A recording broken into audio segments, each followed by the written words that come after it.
Welcome to the Women Inspired podcast, brought to you by Modern Well, a beautiful woman-centered collaborative workspace in Minneapolis, Minnesota. I'm your host, April Seifert, psychologist, entrepreneur, and self-proclaimed life experience junkie. Each week, I will introduce you to a different woman who is succeeding and inspiring others in one way or another. We'll dive into her story, her successes, failures, and the lessons she has learned along the way, all with the goal of inspiring you to listen to that inner voice who keeps reminding you that there is something you want to take action on. You are so much more capable and powerful than you give yourself credit for. Inside of you is a woman on fire. Let's let her out and see what happens. Here we go. Welcome back to the Women Inspired podcast. My name is April Seifert and I am your host. This week, I am going to start off with a little disclaimer. This week, we are going to be talking about a very adult topic. So if you are listening to this in the car and you have little ones in the car, fair warning, I'd probably shut this one off. If you are in public and you don't want people to hear you listening to a topic that is a very adult topic, I'd probably throw some earbuds in because I'm hoping I've stalled long enough and I have given you time to shut this off if you want to. Because this week we're going to be talking about the important topic of sex and intimacy. I have never had a sex and intimacy expert on the podcast, but I was thrilled when this week's guest reached out to me because it is such a core topic. It is such a core activity to who we are and our relationships, and it is so important, and I've just never covered it before. So I'm really excited about this week's guest. If we haven't sought out how to use our sexuality as a power source instead of as an energy drain, oftentimes we just don't know how to do it because that's not a class that's taught in school. That voice you just heard is the voice of Jamie Thompson, and she is this week's guest on the podcast. Jamie, as I mentioned, is a sex and intimacy coach, and she works with people how to transform that part of their life by figuring out what it is that they want and need, what it is that they desire, and she helps them get that out of their relationships and out of their sexual experiences. She has 2 life coaching certifications, she has a hypnotherapy certification, and she has spent 2 years coaching in a leadership program based on ontology and NLP at Landmark Education. So this woman knows her stuff.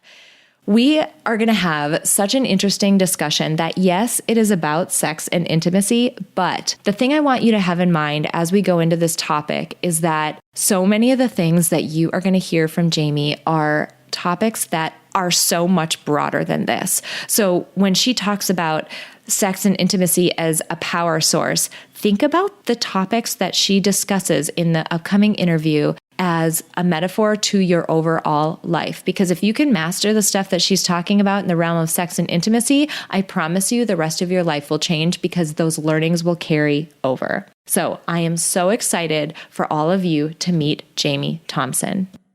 Jamie, I am so excited that you joined us for this episode of the podcast. Welcome. Yes, thank you, April. I'm very happy to be here. Awesome. So before we jump into what is a really interesting background and some really interesting work that you do, help my audience get to know you and just tell us a little bit about yourself. Yes, April. So a little about my background. I was raised Christian, which is kind of ironic given that I'm a sex and intimacy coach now. But a big part of why I do what I do came out of seeing what happens when we have the shame energy drain. I saw it in my family. I saw it in where I grew up, and I became really interested in what to do with all of the life force and sexual energy that I felt from a really young age. So I went through a process of feeling ashamed. I went through a process of overindulging. And much of my life has been about reconciling this question of what do we do with all of this life force and how can it be channeled through us in a healthy and productive manner. So I ended up becoming a dating coach about 10 years ago, and that began my journey into what we're attracted to, what that has to do with our sexual energy. And what I found is that so many people who were having challenges in finding relationship, it was actually rooted in them not having a connection to their own sensual energy. And then people were acting out or not really being able to attract what they wanted. So there's this way that in our culture, we can become very disconnected from our sexual energy. And so through my journey and through working with people, I ended up moving into creating a niche of actually helping people with that specifically and becoming more connected to what it is we really desire. And then how the heck do we actually talk about that in a way that we can receive it?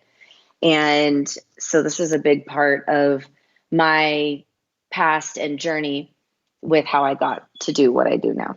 It's interesting because, sex and intimacy, it's one of the most basic things of life, right? This is how our species procreates, and this is how things, continue on, and this is how we haven't become extinct, right? But the topic itself feels so taboo. Like, people rarely talk about it really openly. So I'm just going to say, for those listening, for this conversation here, let's all just give ourselves permission to completely talk about this topic. I know you're used to it, but you're the first person that I've interviewed that has had their work center around this. So it's interesting to me that this topic can be really taboo. And I was excited to have you come on because it is so important. It's an important facet, something, as I mentioned, so basic to life and something so important to our relationships, yet it's really taboo to talk about. So I'm thrilled that you're here, and I'm excited that we're going to have this conversation. It's going to be awesome.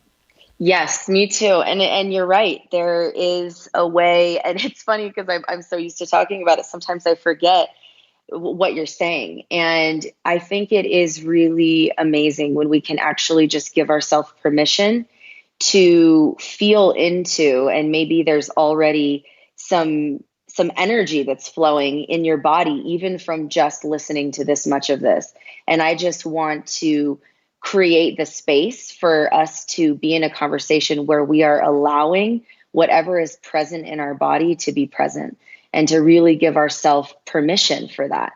Because ultimately, any place that we shut down around any topic, sex included, that is a place that we are limiting our own life force, our own capacity, and our own impact in the world.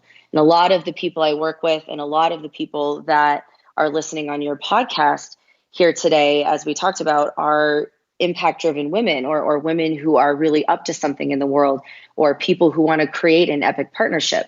So if we are limiting ourselves in any way through shame or judgment, or thinking that we should be another way, or just through, a negatively activated energy that we aren't feeling, then we are ultimately limiting our purpose, our mission, our impact, and the capacity that we have to create in the world and in our relationship. So I think this is a wonderful opportunity just to really drop into and say yes, and give ourselves permission, like you said, to anything that this conversation brings up. And I think that's ultimately the first step here. Totally. Tell me a little bit, just again, because I haven't ever interviewed somebody who's in this space and who works, on this topic. Tell me a little bit about, and maybe this is the same thing and maybe it's different. I have a gut feeling that it might be a little bit different. Tell me why people come to you. Like, what is the problem that they typically come to you with, or the common ones? And then does that problem ultimately end up being the real issue, or are there other things going on? Because this, and I say that I have a inkling that it's probably going to be the latter, because this feels like it's a much deeper, I think, issue and a much deeper topic, and there can be a lot of surround around it. So I'm curious, as to somebody who's worked in the field, what do you typically see, and what is it that brings people to you, and what ultimately is going on? The main reasons why people come are something like, I'm not having the kind of sex I want to be having. I'm not experiencing the kind of intimacy that I want in my relationship. I don't want to have sex anymore. I'm bored. I don't know what I want. My partner and I are really different and we can't find a common ground. That's a few of the reasons.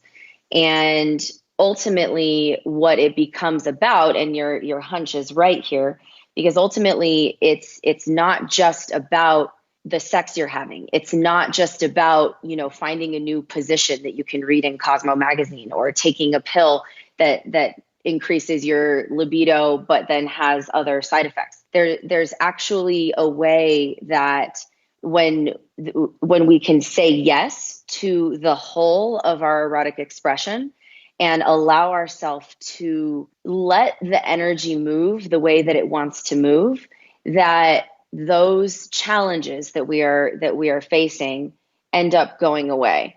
So, for example, I'm just thinking of a client I worked with recently, because this happens often. She was experiencing low libido and told me that throughout her whole life, there's never, even in multiple different relationships, she's had a hard time really keeping up with her partners in a way, with how much sexual activity that they want. And what we discovered is that she was carrying some puritanical programming, some shame from her upbringing about what she actually wanted.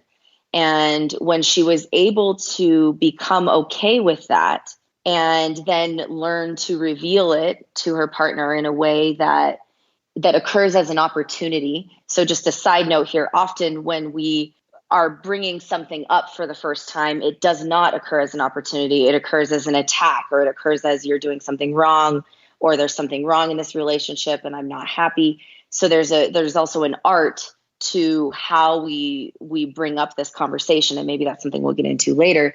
But when she was able to do this with her partner, and she started having the kind of intimacy the way that she actually desired it. She spoke about it. She began actually speaking up about what she wanted and allowing herself to receive it. So that's kind of the first step. It's like speaking up about it and then being willing to let go of the narrative that you don't have it and let yourself receive it. So she began receiving more of what she wanted.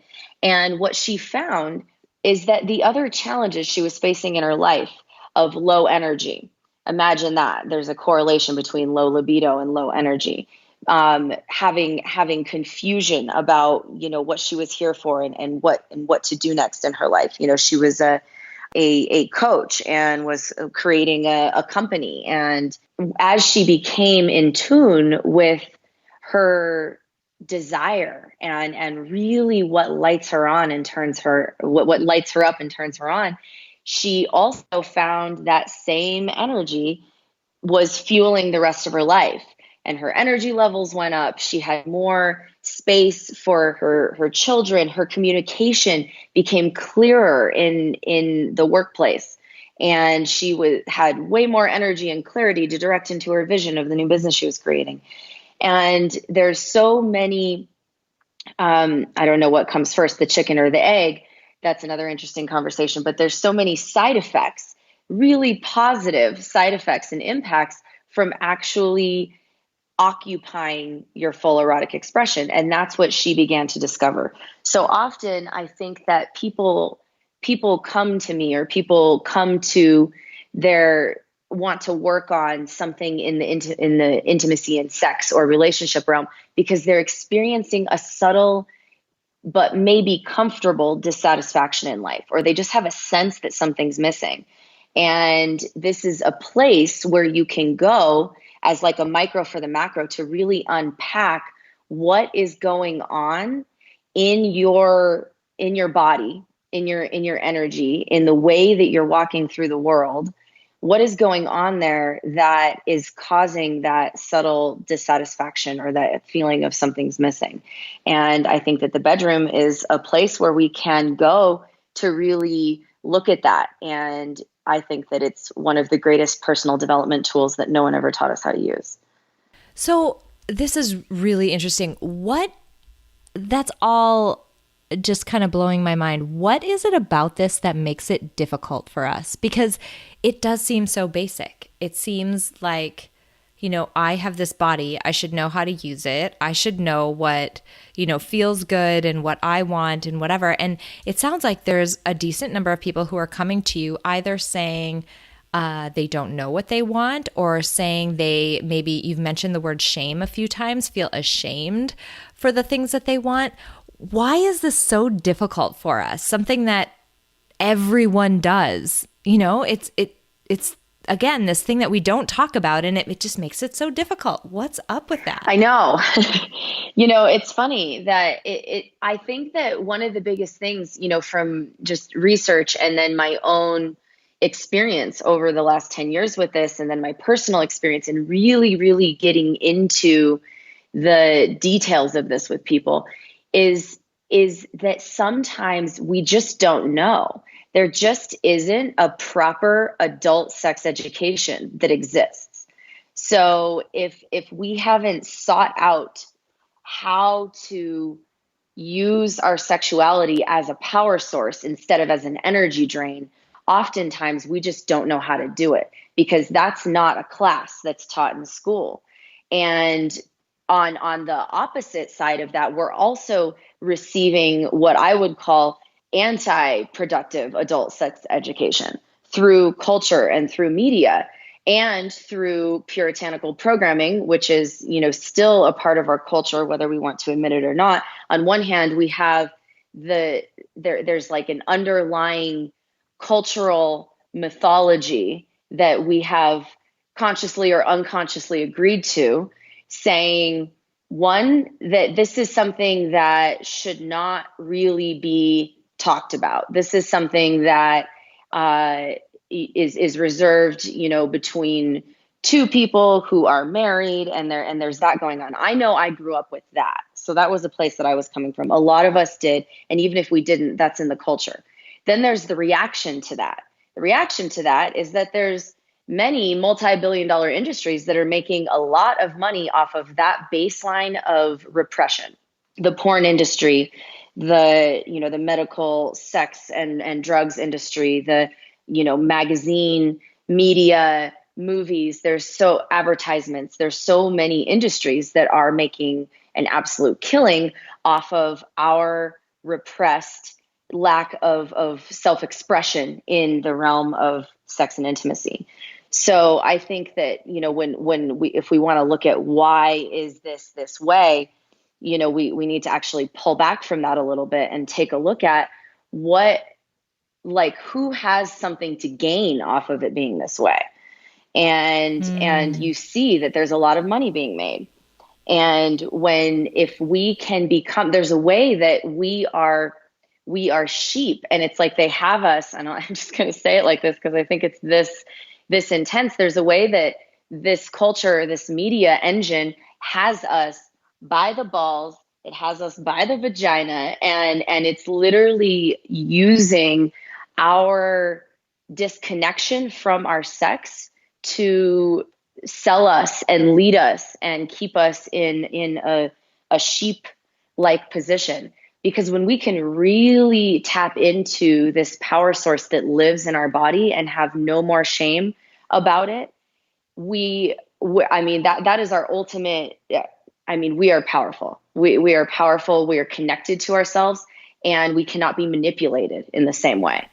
Well, what is immediately where my mind is going, I totally agree that we, and I'm going to speak for the majority of my audience who are women, and myself, who is a woman. There's a lot of expectation and a lot of boundaries placed on us around this topic in particular. And if you think that that's not the case, literally all you have to do is listen to the debate that undoubtedly happens in the political arena and other places around birth control. Yeah.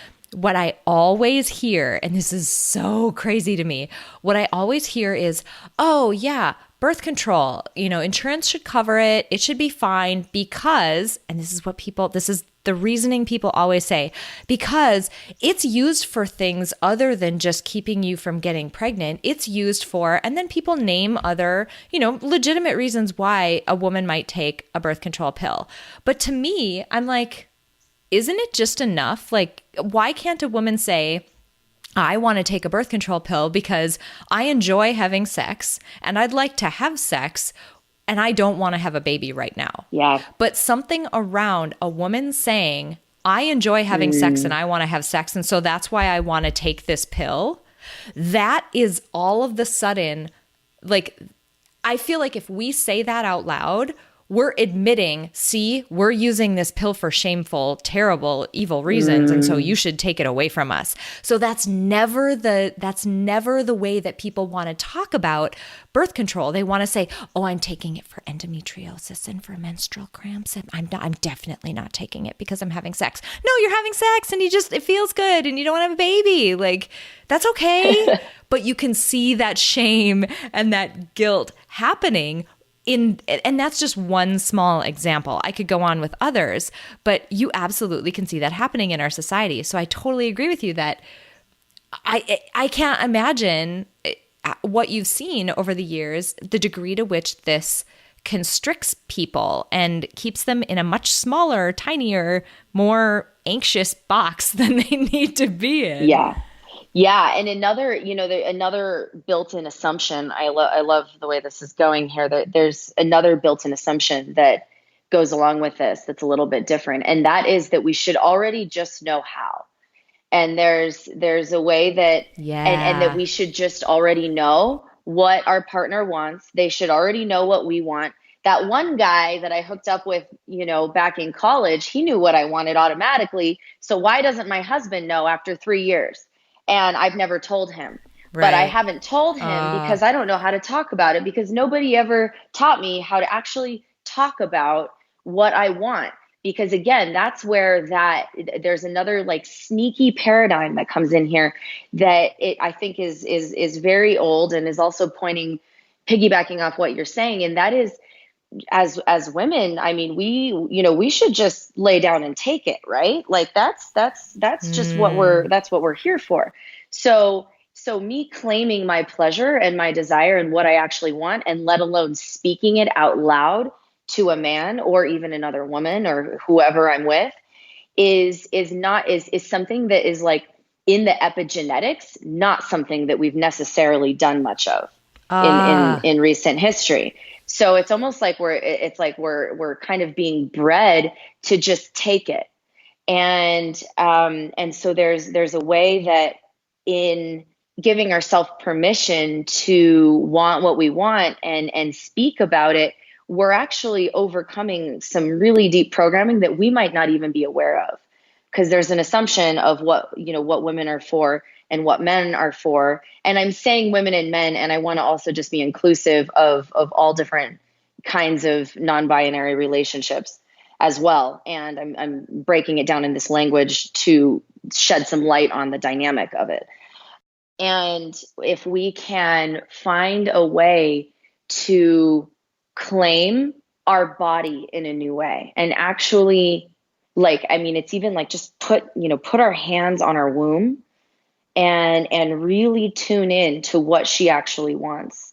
And then opening a conversation with our partner about that is a quantum leap in our culture as far as where we're coming from.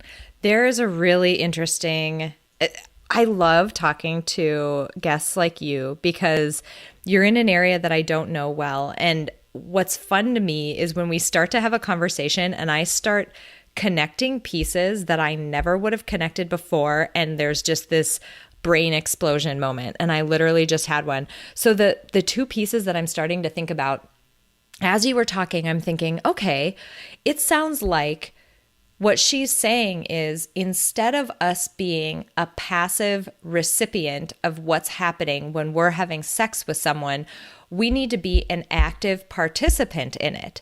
But then where my mind went was, okay, you see that, but I don't think it's in the way that she's talking about.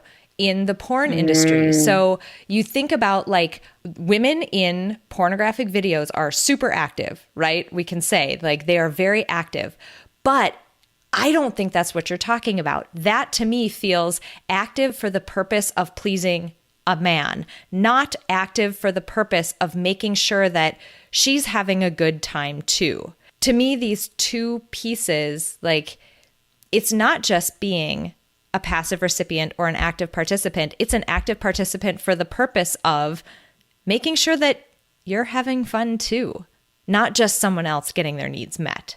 And I've never made the connection between those two pieces before until you started talking. Yes. I love that you're making that connection. And I hope that many other people are, because and then even on top of this, there becomes this other piece of like, oh, well, what does it mean to be a woman? What does it mean to be feminine? And there's all these things going around right now about masculine and feminine dynamics.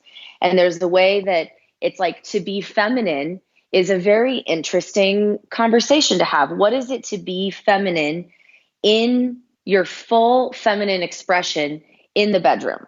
You know, like what, I guess that's maybe a question here is like, what does that mean? And what does that look like? And I love that you brought up the piece of being passive and active, because there's a way that you're right. A lot of it's like being passive. We've been trained in many ways to be passive until it's time to be active. And the time it is to be active is when we are pleasing a man, because that's the underlying assumption of what we're here for, right? I mean, that's like, whoa, it can be a really, really tough thing to actually look at. And that is in the paradigm that many of us are unconsciously enslaved to. So if there's a way that we can be active in our own pleasure and in bringing what we want, and still inclusive and inviting of him into our paradigm, into the paradigm of our pleasure, instead of us only being active in his paradigm of pleasure.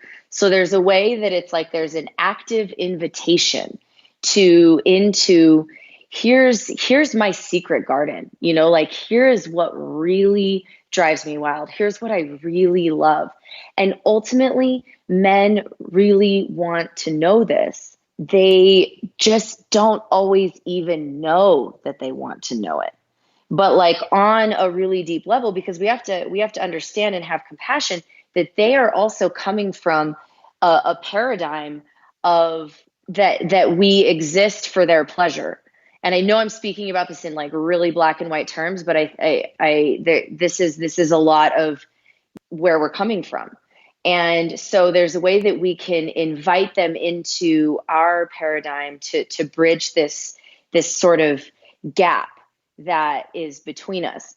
And often in the bridging of this gap is where we discover, oh, wow, I actually do really like sex. I just don't like it like that, or I don't like it the way that I've been doing it. And it can be a really messy process. And this is where to make this jump, you know, if there's a gap between like, okay, well, neither of us are enjoying ourselves, or my partner is enjoying theirself, but I'm not, or I'm enjoying myself, but my partner's not, there's a gap there. And to bridge this gap takes a tremendous amount of care and presence and commitment, because it can be really challenging. So there's a way that it's like there's a new ecosystem that can be created in our relationship, and from an ecosystem we get a culture, right? So what is the culture of our relationship? Is it one of indifference and disconnection and confusion, or are we actually committed to meeting and crossing this bridge together, where we can actually find a meeting place of connection? And it really takes something, because what we're dealing with is some really heavy programming that sometimes is unconscious. I mean, this might be the first moment that some of us are actually hearing about this unconscious programming and putting some pieces together around it.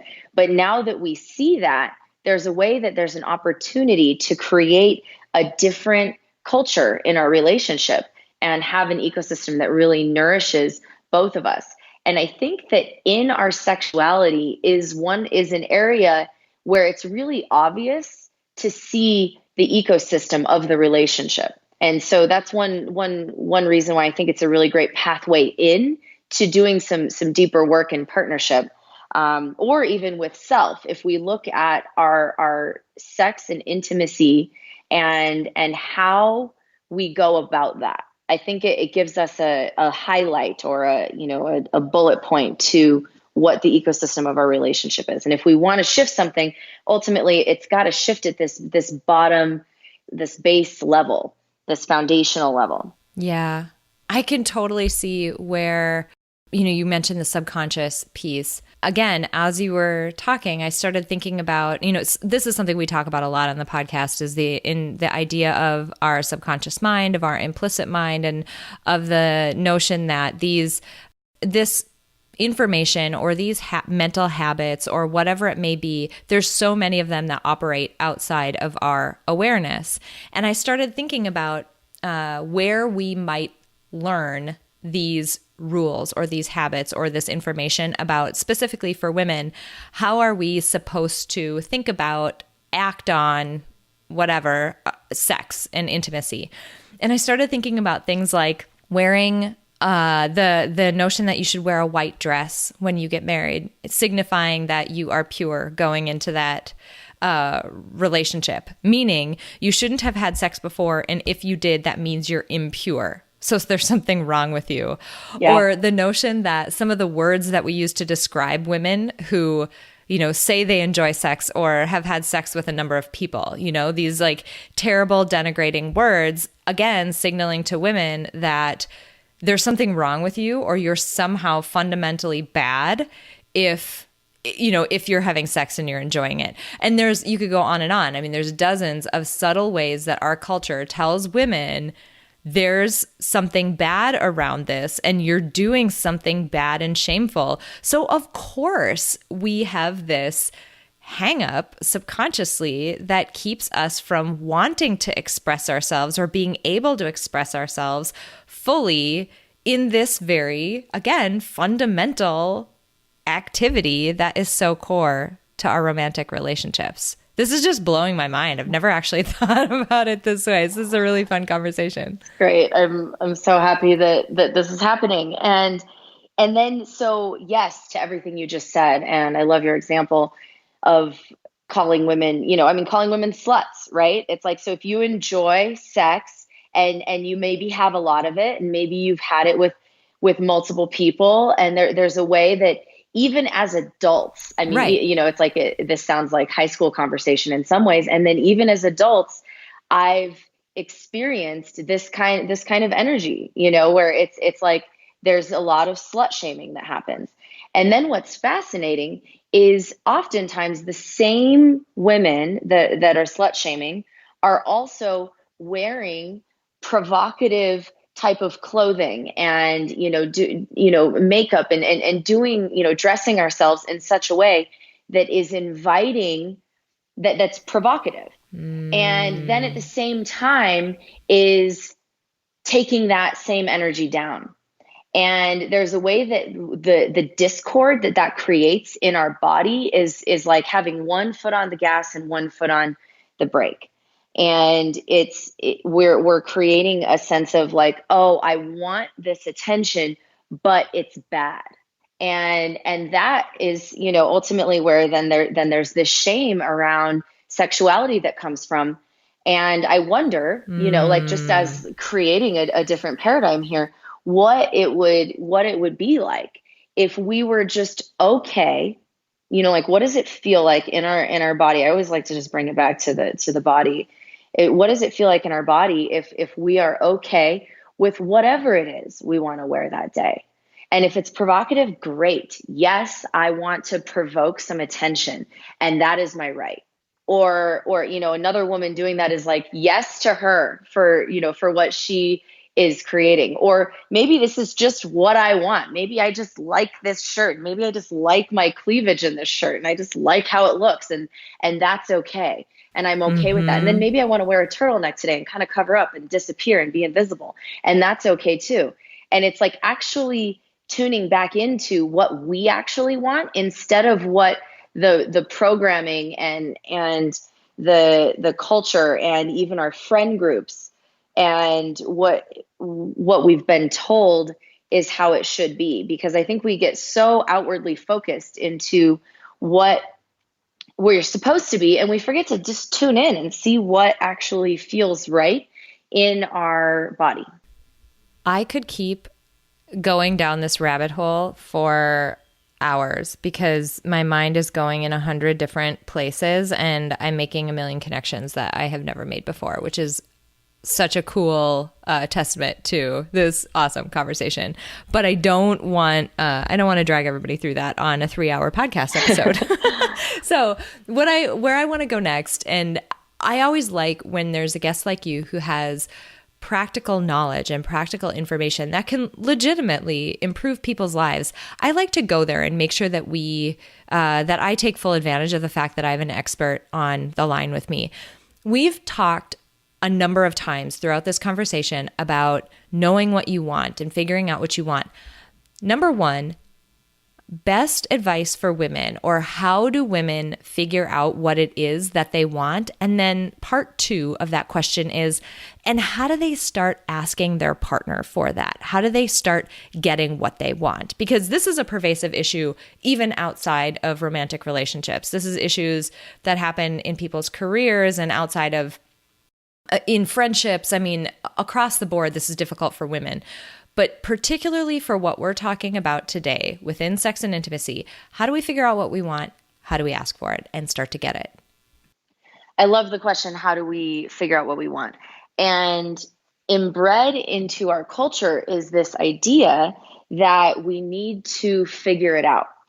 So I believe that what we truly want is closer to us than any of the conditioning and programming that says that we need to do any kind of work to figure it out, that it's actually living in our body. I mentioned earlier, and I'll mention again, one of my favorite things to have women do is actually put their hands on their womb and connect, just close your eyes and just feel into it and actually connect with the body. Because I think often what our mind wants and what our body wants are two different things. And often we have conditioned ideas of what we should want, and that lives in the mind.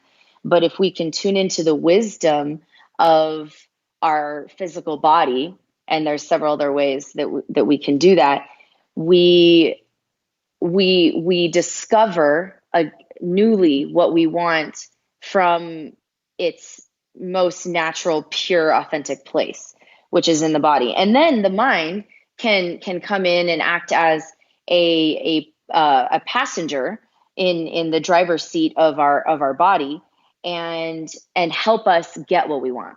But I think that the first step of this process of knowing what we want involves, going into some kind of silence, some kind of nurturing space. So whatever that is for you, for some women, it's in a bathtub with candles and actually have a bath dedicated to tuning into what I authentically want, or go on a walk in nature and have it dedicated to really feeling my body and seeing what she's asking for, or, putting the hands on the womb. There's a lot of different ways. Journaling can be helpful. And sometimes journaling can get into the head more. So one of the biggest ways, especially when we're talking about sexual desire, that I like to help women is by getting back into the body. And because our body already knows, and our mind and our conditioning is hiding it from us. So there's a way that we want to get that out of the way. And some people are into meditation. I'm a huge fan of meditation. And sometimes it's like, for my personal practice, I'll even put my hands right on my pussy and actually just feel what she has to say. And many times she will start talking, and then on my womb, and then, on my solar plexus and my heart and on my forehead, and actually just feeling into the different centers of the body and paying attention to what they're saying. And then knowing that sometimes what they're saying is not going to come out in logical bullet points. We might get images or feelings or hear something. And so it's really about reconnecting to that feminine intuition that is already present. So that would be the first question. And then, so we start to get this idea of what, might be more pleasurable to us. And, then you want to make sure that you're getting that out of your relationship or the sex that you're having. How do you start communicating that to your partners? Right. So then the next piece is learning how to communicate it. And this is one of those things where I feel like we have to give ourselves so much room to let it be messy. Because because communicating our authentic desires is one of the most vulnerable things we can do on the planet. When we are really connected to something that we want, that it's vulnerable to share that with another person because we could be rejected. They might not like it. They might think we're weird. I mean, all of our childhood programming and subconscious programming that you talk about comes up in moments like that. And so one of the things that I think is really supportive of a conversation like this is to set it up that way and say something like, hey, I'm working on finding more of what my authentic desires are. And I'm working on sharing it and revealing it. And it feels super vulnerable and edgy for me to share this with you. But I have something that I've discovered that I want to play with. Are you open to hearing it? Or something like that, to actually give yourself a setup so that you have a ground or, a culture. You're setting up a culture, a culture where you can communicate what is true. And that is not a given going into relationship. Oftentimes we have to set that up. So if you set that up, then it's much easier as you go throughout the relationship to come back to that, because it becomes the culture, it becomes the ecosystem of your relationship, is one of sharing authentically and asking for what you want and vulnerability. So initially when you do that, setting it up, I think, is really helpful.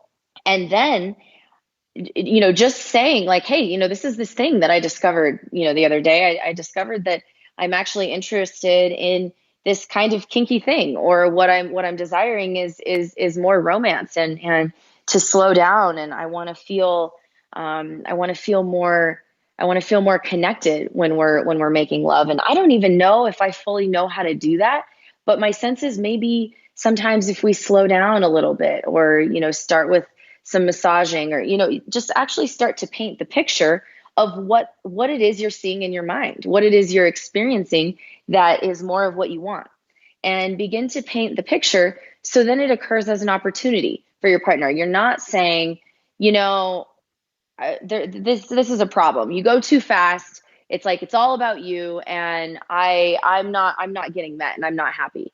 I mean, you're going to get a very different response if you communicate it that way, totally, than if you paint this picture of like, wow, I was in the bathtub and I had this fantasy and I saw you coming in and you had candles and this whole thing, and it was really beautiful and amazing. And I felt so met, and I'm curious, are you open to playing with that with me?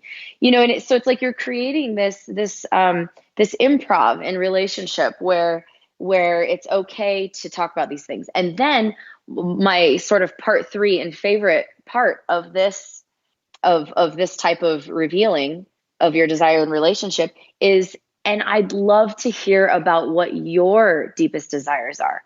I'd love to hear, and here's an opening for you to share as well. And in this dialogue, then both partners are feeling like they have the space to actually share what's true. And that is this thing that in itself is what I have seen to be the most healing thing to take place in a relationship where there's tension and conflict. Those were such good tips. And I especially love because that relationship, whatever it happens to be, however, deep, long-term, not long-term, whatever it happens to be, there's a give and take there. And I love that not only are you framing it as an opportunity for your partner to do something a little bit different that might meet your needs, but then you're opening it up for them because you just never know. That person might feel the same way. There might be things that they just are feeling way too vulnerable to be able to bring up and ask you. So what a great opportunity to just connect better and make the experience better all around. Yeah. That's just and awesome. That's real intimacy. That's awesome. That's where we are really getting into the kind of, people say, oh, I want to have more intimacy and more connection in relationship. And this is how you do it. And it's uncomfortable. But ultimately, it's like at the other end of this conversation, there's this massive relief and safety and space for self-expression that happens, because self-expression always follows safety. So if we are not feeling self-expressed, an area to look is if we feel safe to feel self-expressed in our relationship. And this kind of a baseline creates a safety of like, oh, I can share my most intimate details and you're going to be here to receive me. And inside of that, a lot can happen. One more piece about this is one of the things, and I can, I think my website will be in the show notes here. But I have a diagram and a mapping system that I've created that I call the Erotic Menu. And what it does is gives couples a shared, or, it doesn't have to be a couple, but two people who are engaging intimately. It gives them a shared context of the language and the desires that each person might have, and a way that they can meet and connect in it. Because oftentimes people say, I don't know how to say it. I don't know how to ask for it. And it can be super helpful to like point to a category and say, see, what I'm wanting is more in this world of romance, or what I'm wanting is more in this world of primal, or it's in this world of taboo or divine. And there's 4 different categories, and we can dive into each of them. And ultimately, when all of our desired erotic expression is integrated, that's when we start to experience massive changes in energy and life force and confidence and impact in the world. So I created a mapping system for this very reason, because it can be challenging to actually find what we really want and then communicate about it. You literally went exactly in the direction that I was going to go when I interrupted you. I was like, we need to talk about her erotic menu. This is so perfect. Could you tell people where to find you? Because if this is undoubtedly, this is an area that people struggle with. It's an area that people, best case scenario, like everybody could improve and have even more fun and have things be even more pleasurable. So tell people where they can find you online and where they can find this awesome resource. Yes, absolutely. And on that, I use this, I'm constantly always going back in, because this is a lifelong journey, and there is always more. So it's not only for people who are in conflict, it's also for people who are like, this is great, and we're always open to another up level. So my website is www.jamieelizabeththompson.com, JamieElizabeththompson.com. And if you go to jamieelizabeththompson.com/erotic menu, you will see the erotic menu that we have here. I also have a course for women and men and couples. There's 3 different ones to explore the erotic menu. So I'm actually enrolling for that starting next week. So you can check that out. And you're also welcome to send me an email at jamieelizabeththompson.com if you are interested in enrolling in the course. You'll see on my website, there's several different ways that you can get involved. I love it. This has been awesome. And like I said, I could have dove in about 9 different places, and we could have gone way down the rabbit hole with so many topics. But I did not want this to be a 3-hour episode, because that's just really tough. So thank you seriously so much for bringing your expertise, for reaching out. This has been such a fun episode and such a fun topic to think through. I had so many different moments where I was connecting dots that I just never would have connected before. So I really appreciate it. Yes. It was wonderful being on. Thank you so much. This was really a lot of fun. You're very fun to talk to about this. Oh, it was so good. And before I let you go today, I have to ask you the last question that I ask all my guests, and that is for your favorite motivational song that we can add to our Spotify Power playlist. Yes. I love this question. So I am a big fan of sensual dance. It's one of my practices to help me tune into my own intimate and erotic turn on and get connected to my body. And one of the songs that is also super empowering that I do this to several days a week in the morning is by Sia, and it's called Angel by the Wings. Sia's on the list, but that song is not. Oh, I it's love amazing. it. It's so fun. I love it. Thank you so much. This has just been, like I said, such a fun topic, so fun to meet you, and so fun to think about something that impacts us so much that we never really talk about. Yes, you're welcome. Thank you, April. An intimacy coach.